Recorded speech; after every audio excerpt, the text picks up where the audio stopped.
What's up, guys? It's Moo here, and this is 5 steps to win every attack phase in Rainbow Six Siege. This is part of my coach series where I help you become a great player.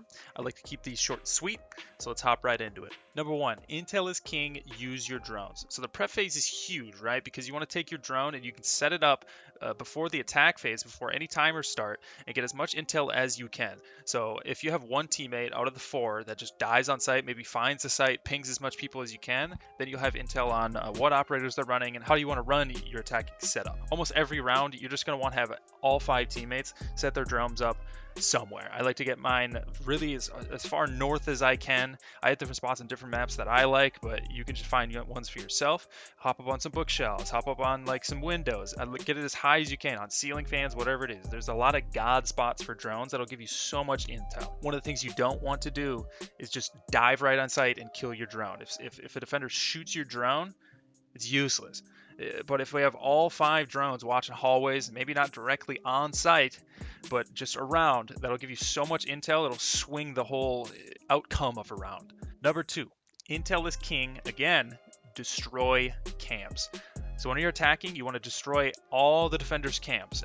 Theoretically, every single round. Right when you spawn in, there's typically 3 to 4 cameras outside the map, up on these like really tall white poles. Shoot those. If you don't know what operator to go, I've been maining Brava. She can hack cams, maybe you can play Twitch, you can destroy cams with her drone. You can run around the map, you can hack all the cams, not only outside, but on the inside as well. And this goes for everybody, no matter what operator you're playing. Shoot the cams. Destroy as much gadgets as you can. And that's not even just the cams outside the map and like the white ones inside on the ceilings and stuff. You want to watch out for bulletproof cams. You want to watch out during prep phase, watching out for vault cams, whatever it is. Shoot those. Theoretically, let's say the defenders have literally no intel. The only thing they're going to be able to go off of is audio. Number 3, apply pressure. We want to apply pressures from different angles onto the site and the defenders as we attack on whatever map it is. Every different angle if you can. What I like to do when I'm solo queuing or just whenever, let's apply this ghost pressure. So you can just shoot down a window. If you're not going to push through that directly through that window, you can just shoot down that window. That'll apply ghost pressure, right? Because if the defender's on the inside, they see you shoot down a window, that's like a threat, right? They're always going to be conscious that that window's open. So maybe they'll just switch positions. And if you do that everywhere, they're going to feel like they have nowhere to hide. They're going to be just running around and they'll be flustered and easy to pick up kills. Example, if we're playing Oregon and we got a Thatcher Thermite going into Master, trying to blow through into that closet wall into games, we're going to need somebody on big window, blind pressure from there, maybe somebody pushing up white, somebody from attic or wherever. This will allow different pressure from all the different angles, right? Because if we have a guy on big window, that like cuts off like a lane, right, to top white, everything. They can't cross there. If we get a guy coming from attic, sometimes I like to play Maverick just to get through that wall silently. You can pick up kills easy.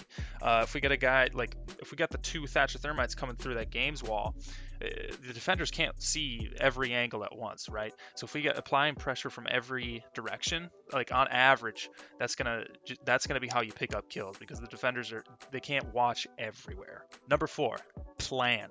You should always have a plan. This is one thing that kind of just is always self-explanatory for me in my head, but like you should always have a plan when you're attacking. If our teammates play well, we should always have some idea of where the defenders are, whether that be through droning, sound calls, or after dying.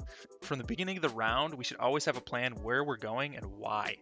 This plan will change throughout a round depending on like teammates dying, defenders changing positions or flanking, a hard breach failing, maybe our thermite dies, or maybe they're bandit tricking and all of our thermite charges die, etc.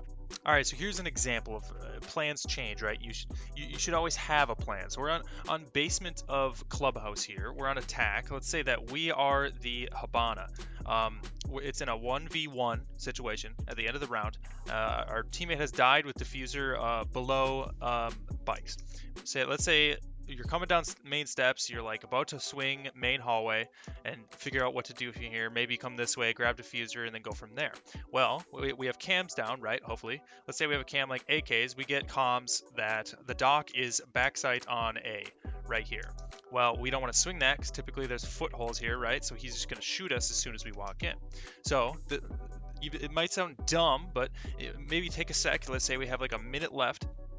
Take a sec to breathe, man. Just Get a game plan going. All right. So what's the smart play here? Do we have Moto Hatch open? Oh, we do. Okay. So diffuser's down. We can go for a plant on B without ever since we have cams on the dock.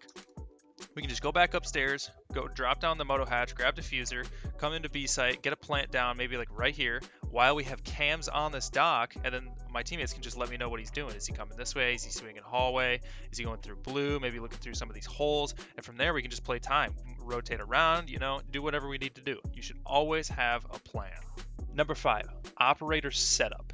So this goes kind of in line with the planning as well. Like if we got a 5 stack, say for example, we're gonna have some idea of where we're pushing and like what operators we should be running. So this is during the prep phase. Maybe when you're droning, you want to pick the right operators, right? Because you can't change that once you spawn in. Unlike 90% of the attacking rounds, the first half of the attack strat is just destroying defender gadgets to blow through a reinforced wall, open up sight, get a plant down. That's like 90% of the attacks and 90% of the maps. That's what you're going to be doing. There's a main wall that everybody is just meta, they like to blow through. Using operators that do this will insurmountably increase our chances of winning those attacking rounds. So bread and butter, right? They got a bandit who's like bandit tricking a wall, for example.